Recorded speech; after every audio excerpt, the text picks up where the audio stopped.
Big news! Wayfair's Black Friday sale is here. Right now, score up to 80% off everything home. These are our best deals of the year. Shop Wayfair's Black Friday sale now at wayfair.com. Wayfair, every style, every home.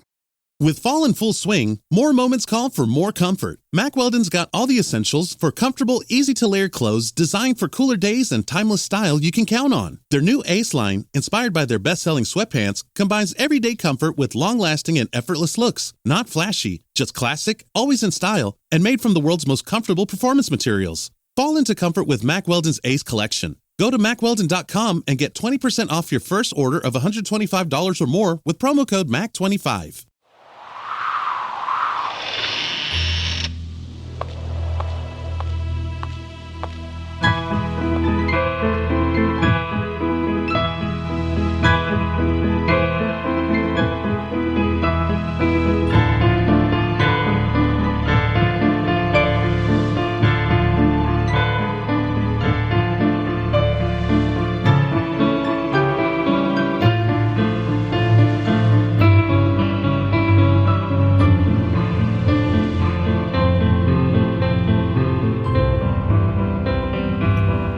Things with Wings Productions presents Chapter 37 of the Skylark Bell Skyedive.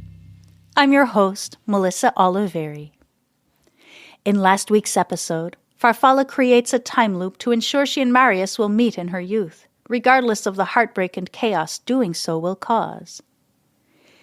In today's episode, we read Chapter 37, Here's the Plan, in which Magpie and Farfalla finally come face to face.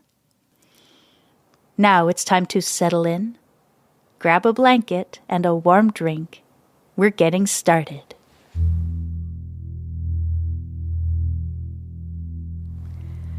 I've done this so many times now it has practically become routine. That's why I was so surprised when she walked in the door. We stood facing one another for a moment, like we were frozen in time. I don't think either one of us quite knew what to do. The story had played out the same way so many times, so many lifetimes. What now? Magpie and Farfalla stand face to face. Even the air seems to stop moving for a moment. Finally, Magpie speaks, breaking the eerie stillness. I know how to behead the Ouroboros, she says. Farfalla's brow arches and she looks at Magpie quizzically. At the very least, this should be entertaining. Continue, she says. Magpie glances into the other room and sees her older self in the rocking chair, eyes trained on the situation at hand despite being feeble and mere minutes from passing away. I know the exact moment your time loop opens and closes, she says, meeting Farfalla eye to eye. Farfalla snickers. I don't have time for this nonsense, she says, waving a hand at Magpie nonchalantly, despite the fact that the girl's words substantially increased her heart rate. Aren't you tired of this? Aren't you tired of the heartbreak, the loss, the grief, the pain? Tired of the same story over and over? The predictable lifetimes one after the other? It's not natural. We're not supposed to know how it ends. We're not supposed to know everything that will happen along the way. Magpie is now shouting.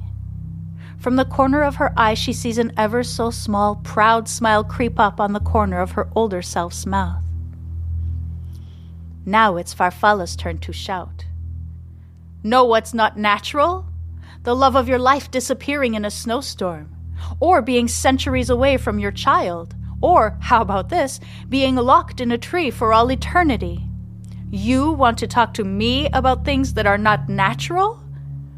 At this, she lets out a bitter laugh that chills Magpie to her core. What if I could change all that? Asks Magpie softly. Farfalla sinks into a dining chair, folds her arms on the table, then leans her head on it and closes her eyes. Then I would never see Marius again, she whispers, almost like she is talking to herself. A single tear falls down her cheek, hidden from Magpie's view by Farfalla's thick mass of red hair. Magpie takes advantage of the moment to scurry toward her older self in the next room. "I'm going to fix this," she says softly. The old woman nods and mouths the words, "Thank you." Farfalla gives her hand a squeeze, causing a light electrical current to pass between them. Magpie walks back into the kitchen and sits down across the table from Farfalla. Farfalla sizes her up for a moment. Perhaps all these lifetimes she has misjudged Magpie. There is strength and courage emanating from the girl before her. Yet she is not hard. She is not bitter or angry. If anything, her expression is one of empathy. Farfalla is surprised to feel a sense of admiration rise in her. "Elizabeth was my great-great-grandmother," says Magpie. She pulls a photograph from her pocket and slides it across the table. Tears immediately spring to Farfalla's eyes. She looks at the photograph. An old woman in a rocking chair, knitting. Elizabeth. Elizabeth, who lived an entire lifetime without her. Farfalla looks back at the girl in front of her, studying her face. She's never taken the time to notice before, stopping only at the resemblance between them. But if she looks closely, she can see echoes of Elizabeth around her cheekbones and her upturned nose.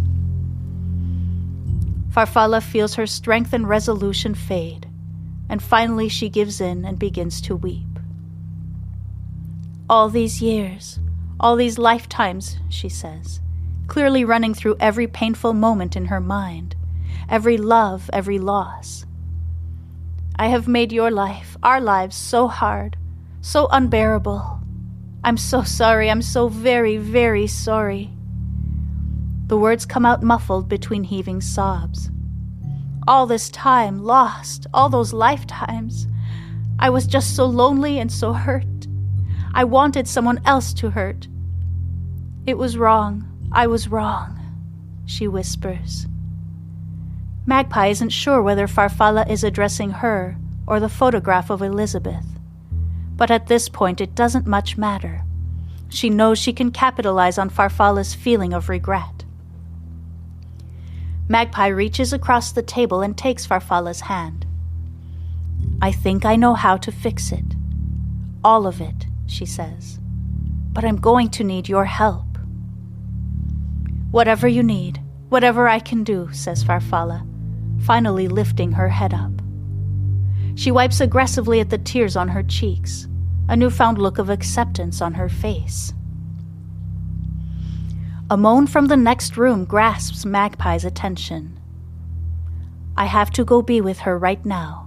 Once she's gone, we will sit down together and make our plan, okay?" Farfalla nods, and Magpie walks into the small room with the sketches on the walls. She points at the sketch of the two of them coming face to face at the Early Bird Diner and laughs. "Remember that look of surprise on your face when you saw me?" she asks the old woman. A weak smile stretches across the old Magpie's lips, and she nods faintly. Magpie continues, pointing to a sketch of her and Lucas having a picnic at the library. "Remember this day? You sent a bird to give me the feather key," she says. The old woman shakes her head and, with considerable effort, lifts her hand slightly to point at Farfalla. "I'm afraid she's right. That was my doing," says Farfalla from the doorway. She steps hesitantly into the room and leans in to look at the sketch. "Even at this young age, his love for you is evident," she says wistfully. Magpie places her hand on Farfalla's shoulder. "I know you love him too," she says gently. Farfalla turns toward her and nods. "I did love him, yet I hurt him most of all," she says, her voice filled with regret. "But we're going to change all that, tonight," says Farfalla, giving them a hopeful look before stepping out of the room. The old woman motions for Magpie to lean closer and whispers, "Plan. Dangerous." Magpie nods. I know, but I can't let Lucas end up at the convent in Brighthaven. I can't let you, us, spend all those decades alone in this tiny little house. I can't let Grandma Gemma die without ever knowing what happened to Lucas.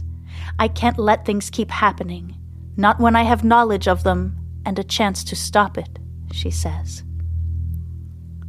If you fail, you will die. We will die, says the old woman, tears springing in her eyes.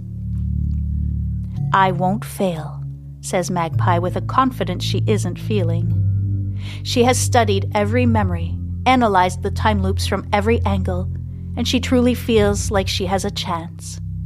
But her older self is right. There is a chance her plan could fail.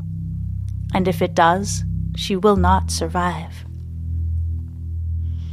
Magpie sits on the floor, holding her older self's hand. She can feel the electrical current between them weaken, and eventually, it is gone. She wraps the green shawl around the old woman's shoulders and runs a hand through her hair before stepping out of the room and closing the door. She walks to the dining room where Farfalla is sitting and regains her seat at the table. She takes a pen and paper and expertly draws a series of lines and points, then adds a few handwritten notes. Her task completed, she slides the page across the table to Farfalla, who looks down at it with great interest. Okay, here's the plan. Thank you so much for listening.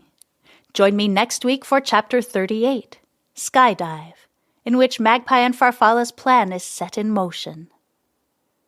The Skylark Bell is brought to you by Phaeton Starling Publishing and features original music by Canal.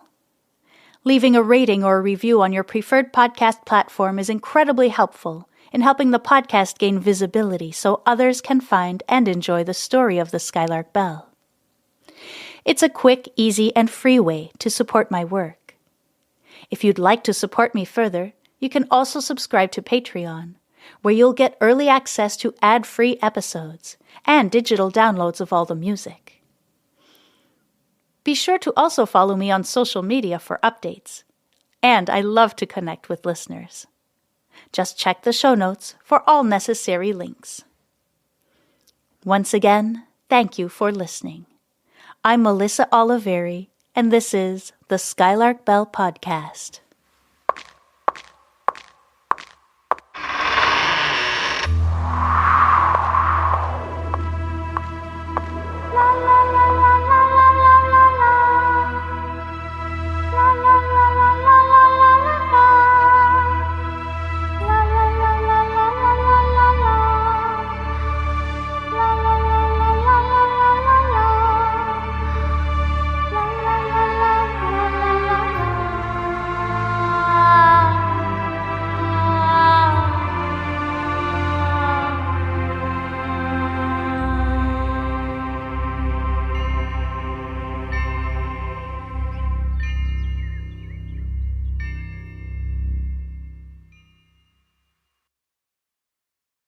Shopify is a global commerce platform that helps you sell at every stage of your business and sell more with less effort thanks to the Shopify Magic, your AI-powered all-star. Sign up for a $1 per month trial period at shopify.com/redcircle, all lowercase. Go to shopify.com/redcircle now to grow your business no matter what stage you're in. Shopify.com/redcircle.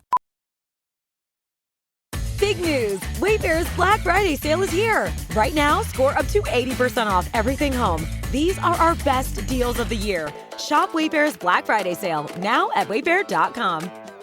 Wayfair, every style, every home.